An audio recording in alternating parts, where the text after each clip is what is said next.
Brigitte Bardot restera à tout jamais la plus belle femme du monde. Je suis intimement persuadée qu'il n'existe rien de plus beau qu'elle sur Terre. C'est Woody Allen qui parle et c'est l'une des nombreuses citations du dernier ouvrage d'Henri-Jean Servat. Ça s'appelle Le style Bardot, publié aux éditions Flammarion. Henri-Jean Servat qui est notre invité. Bonjour.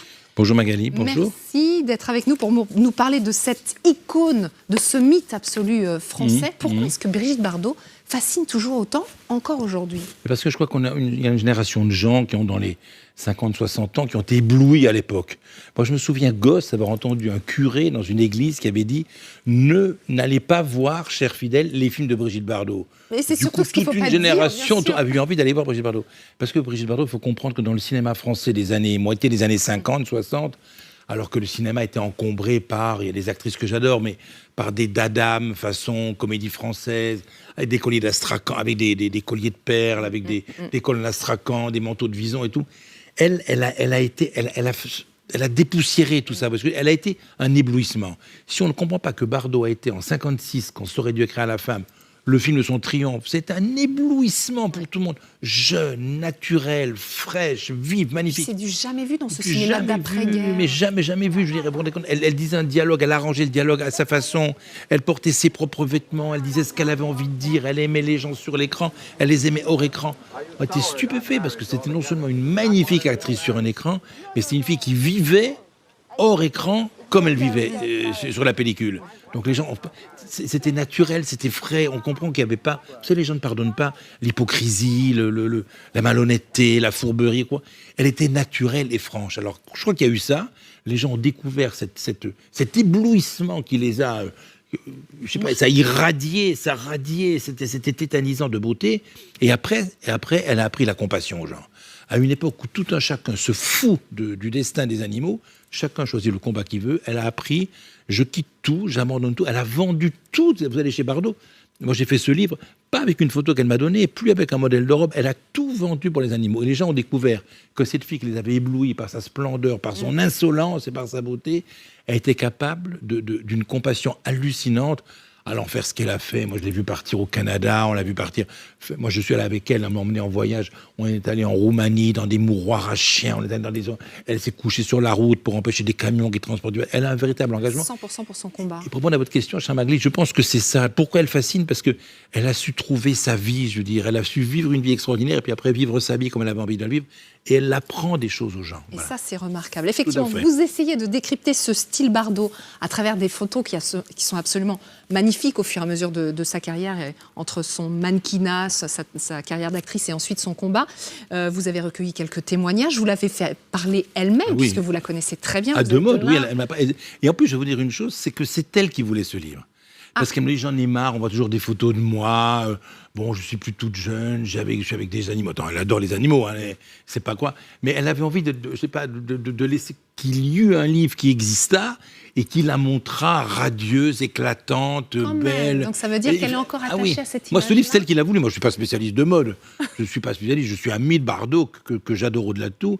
Mais elle voulait qu'il existât un livre qui la montra, je vous dis, belle, radieuse, un peu pour damer le pion à tous ceux qui parfois disaient des idioties ou n'ont pas compris, quoi, voilà. Ouais, ça permet de la revoir, effectivement. Elle est absolument magnifique. Vous savez que les photographes, moi j'ai beaucoup travaillé dans des journaux un peu célèbres ou des hebdomadaires comme ça, qui s'occupaient de célébrités. Tout le staff des photographes d'un de ces grands magazines m'a dit, Brigitte Bardot, quelle que fût la lumière, quel que fût l'angle qu'elle avait face à l'objectif, face à la caméra ou face à l'appareil photo, elle était magnifique. Ça, il y avait pas, quand on voit aujourd'hui une emmerdeuse d'actrice qui vous demande de mettre la lumière comme ça, de faire attention ou quoi, elle était franche, elle était nette, elle était elle était magnifique de quel côté qu'on la regardait face à la caméra. Et ça, c'est rare. Exceptionnel. Alors il y a un petit chapelet d'actrices qui étaient ses petites sœurs, je veux dire. Il y a eu Mylène de Mongeau, il y a eu Michel Mercier, il y a eu Marie-Josée Nat, il y a eu Pascal Petit qui était aussi ravissante qu'elle ou quoi, mais qui ont été un peu dans la mouvance de Brigitte, qui en plus, je veux dire, ce qui était formidable, c'est qu'elle se foutait de tout. Je veux dire, c'est ça que... Mais c'est ça qui est incroyable. Alors, quand on lui dit, quel est le style Bardot, elle répond alors de sa main, c'est une écriture de sa main. Le style Bardot, c'est mon style, c'est-à-dire qu'il n'y en a pas du tout. Je m'habillais, je me coiffais au coup de cœur, selon mon envie du moment. Une liberté incroyable. Ah oui, mais vous savez, quand elle tourne pour une de vous couper, quand elle a tourné La Vérité, on lui prépare des tenues un peu Hubert de Givenchy, qui est la quintessence du chic français. Il habille Audrey Hepburn, enfin c'était magnifique, on lui habille. Et Brigitte dit, j'ai beaucoup de considération pour Hubert de Givenchy, ça n'a rien à voir. Mais je joue une petite sauteuse, je veux dire, qui fait chanter un avocat. Sans argent, je ne vais pas m'habiller en Givenchy. Donc elle est allée faire... Brigitte, elle a su comprendre le sens du temps. Elle a compris les mouvements de l'histoire, elle a compris l'air du temps. Elle est allée au Monoprix, on ne pourra pas le dire, elle est allée dans un magasin à rayons multiples. Elle s'est acheté ses vêtements, mais des vêtements simples, des vêtements à bon marché, et elle a porté ça dans le film. Il faut dire qu'à l'époque, elle aurait mis n'importe quoi, je veux dire, c'était tout à fait formidable. Mais vous savez, moi qui ai la chance de voir Brigitte maintenant, je veux dire, dans le civil, si je peux dire, c'est tous ceux qui ne l'ont pas vu, puisqu'elle ne veut plus être photographiée, elle ne veut plus qu'on la voie. Vous savez qu'elle a gardé une ligne formidable. Je veux dire, elle ne fait pas mystère de son âge, elle a 82 ans, mais elle se met des leggings ou des jeans noirs qui collent un peu à la peau. Elle a toujours une paire de seins formidable, elle a toujours, une paire de fesses formidable. Je veux dire, quand on la reconnaît, c'est la silhouette de Brigitte Bardot. Je veux dire, elle n'a pas... C'est quoi son secret? Mais non, le secret, c'est qu'elle ne mange pas de viande. Je veux dire, elle m'a appris d'abord à être végétarienne, c'est une bonne chose. Elle ne veut pas manger les animaux, donc c'est une bonne chose. Et puis, elle vit au bord de la mer, pas de produits de beauté trafiqués ou testés sur les animaux, le soleil, l'air du vent, ça la rend magnifique. Et là, surtout, je crois, ce qui est plus beau que tout, cette foi, vous savez, qui est en elle. Moi, je suis en admiration béate devant le courage. Moi, je connais des actrices qui se font payer pour assister à des soirées de charité. Je connais des actrices lamentables, je veux dire. Et je connais une femme, alors des fois, elle est excessive. Bon, oui, elle est excessive. Je ne partage pas toutes ses idées.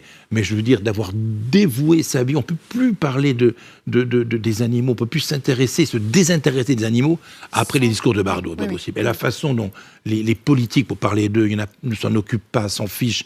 Et d'avoir choisi ce combat le moins gratifiant, je veux dire, le plus difficile, le plus qui suscite des ricanements. Quand on a été la plus belle femme du monde, moi, je trouve que c'est formidable. Et puis ça traduit effectivement un courage immense. Tout quitter comme ça en 1973, il y a quoi? Il y a Garbo qui l'avait fait avant elle, éventuellement Audrey Hepburn, dans les causes humanitaires, même si Audrey Hepburn avait refait une incursion au cinéma avec Spielberg, mais c'est presque unique, c'est très rare. C'est tout à fait unique. Et en plus, je veux dire, alors il y a eu tout un tas de crétins qui ont un peu ricané. Mais Brigitte s'en fiche, je veux dire, elle n'avait rien à prouver, c'était la plus... elle a choisi un combat vous savez, est-ce que je peux dire des grossièretés sur votre antenne? Bardot, je veux dire, comme les gens qui, comme moi ou quoi, l'accompagnent pour faire de la protection animale pour aider, elle vit dans la merde, elle vit dans le sang, je veux dire, des animaux, c'est le patauge. C'est écœurant, les photos de ce combat. Et d'avoir choisi de vouer sa vie à ça... Moi, je trouve ça... Alors, vous savez, il y a tous les gens, moi je connais personne, les vrais gens qui sont impliqués dans des combats humanitaires, humanistes, dans des combats pour sauver les gens. J'ai jamais entendu personne ricaner sur ceux qui aiment les animaux, ou ceux qui les défendent. Bien entendu, il y aura toujours quelques crétins, je veux dire, qui vont aller se moquer de ceux qui défendent les animaux. Mais qu'est-ce que vous faites? Occupez-vous des enfants, vous occupez des animaux. Mais vous, qu'est-ce que vous faites, vous, pour défendre les enfants? Soyons clairs et nets. J'ai jamais entendu quelqu'un qui était engagé dans un combat pour les enfants, les veuves de guerre ou quoi que ce soit, aller se moquer. Tous les combats. Il faut trouver dans la vie, il faut trouver une planète à défendre. Brigitte, elle a trouvé une planète à défendre, elle la défend bec et ongle, avec tout son argent investi. Et puis elle reste surtout, et ce livre c'est fait pour ça, pour montrer à quel point c'était magnifique. Il n'y a presque pas de mots. Alors vous parlez de mi-femme, mi-déesse. Il y a même Jean Cocteau, à un moment donné, une citation absolument incroyable. Le destin l'a mise à la place exacte où le rêve et la réalité se confondent. Sa beauté, son talent sont incontestables, mais elle possède autre chose d'inconnu qui attire les idolâtres d'un âge privé des dieux. Ah mais bien sûr, mais c'est parce que si on regarde, il y a des filles qui étaient aussi jolies qu'elle, il y a des filles qui ont été, même peut-être des fois même aussi plus jolies, mais Bardot c'est la combinaison de l'insolence, de la parole, de la voix, de le je m'en foutisme, je fais ce que je veux. Puis écoutez, ce qui était important aussi, c'est à une époque où on n'avait pas le droit, elle était la première femme à rentrer en pantalon à l'Élysée, elle était la première femme à afficher, à conduire des voitures pieds nus, à avoir les cheveux dans le vent, à dire j'aime qui je veux, je prends qui je veux. C'est un discours, je ne sais pas si c'était féministe parce qu'elle se revendique pas du tout féministe, mais c'est un discours qui mettait l'individu à sa place dans le siècle et dans le temps. Avant, les femmes étaient sous la domination totale, les actrices de cinéma étaient dans un monde d'hommes qui les régentaient, et Bardot a remis les choses à leur place avec uniquement des formes, et puis un film épatant. Et... Vous savez que cette année, c'est le 60e anniversaire de Et Dieu créa la femme. Bien sûr, ça effectivement. Oui, le film était sorti fin octobre. Ouais. Donc c'est l'époque où il y a 60 ans que Elle portait des vêtements qu'elle avait choisis, elle disait des mots qu'elle avait envie de dire, elle aimait Trintignant sur l'écran, elle l'aimait à la ville, et elle éclatait d'insolence, de beauté, et c'était magnifique. Mais le nombre de gens, vous savez, Kirk Douglas était fou d'elle, Sharon Stone, Pamela Anderson, beaucoup de gens à l'étranger, parce que moi, mon livre a été traduit avant même de partir en France, de sortir en France, il était traduit dans 4 pays différents. C'est mais qu'il y a des gens qui aiment et qui respectent, qui saluent le chemin. Il salue l'éclat d'une femme qui a fait des rôles. Bon, il y a peut-être des films qui ne sont pas toujours exceptionnels, encore que sa présence les sauve tous. Mais j'aime bien, c'est le chemin d'une vie, d'avoir choisi ce qu'elle a choisi. On peut ne pas être d'accord avec ce qu'elle dit, elle ne fait de mal à personne, elle dit des phrases, elle défend les animaux. Mais ça reste un mythe finalement, bien et ça sûr, ne le nie pas. Absolument. Juste sur la façon de sa carrière au cinéma, c'est vrai qu'elle en parle plus forcément beaucoup, visiblement. Elle le dit comme son style. C'était mon style, c'est-à-dire qu'il n'y en avait pas, je faisais ce que je voulais au moment que je voulais. Elle dit la même chose sur son travail de comédienne. Je n'étais pas une technicienne, je ne jouais pas, j'étais la personne que j'incarnais. Dans une comédie, j'étais joyeuse, à l'inverse, un drame pouvait m'anéantir. Ça n'empêchait pas le travail quand même. On se souvient de son rôle dans La Vérité, vous en avez parlé, dans son rôle dans En cas de malheur avec Jean Gabin. Et parce qu'elle était, vous savez qu'elle était... Brigitte, c'est quelqu'un, elle n'a jamais pris de cours d'art dramatique. Donc Brigitte, c'est quelqu'un comme... une espèce d'éponge qui prenait les pulsions, les sentiments de l'époque, et elle restituait ça. Elle se prenait pas la tête entre les mains pour faire acteur studio. C'est le pur produit d'une époque. Elle restituait. Brigitte, on le sait pas, elle a défendu, elle a distribué les tracts pour Sacco et pas pour Sacco, elle a distribué pour les. Sacco and Vanity. Non, les deux là, le couple juif qu'on avait envoyé à la chaise électrique, là, qui était comme espion. Elle a refusé le diktat de l'OAS, elle s'est bataillée pour que les animaux puissent être étourdis dans les abattoirs. Elle a vraiment eu un combat de son époque, et elle était une actrice, elle sentait les choses, elle sentait les choses, ce qui fait que c'est vrai que le tournage de La Vérité l'a complètement anéantie, mais elle était bonne, elle était à lessiver à la fin.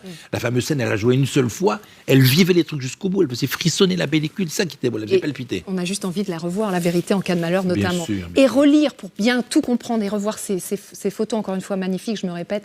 Le style Bardot, merci beaucoup. Et aider et aimer les animaux, les défendre, et empêcher qu'on les mange, qu'on les assassine, qu'on expérimente des choses sur elles, qu'on les mette en prison. Voilà. Défendez les animaux. Voilà. Merci beaucoup Henri Jean Servat. Merci à vous, merci infiniment, merci beaucoup.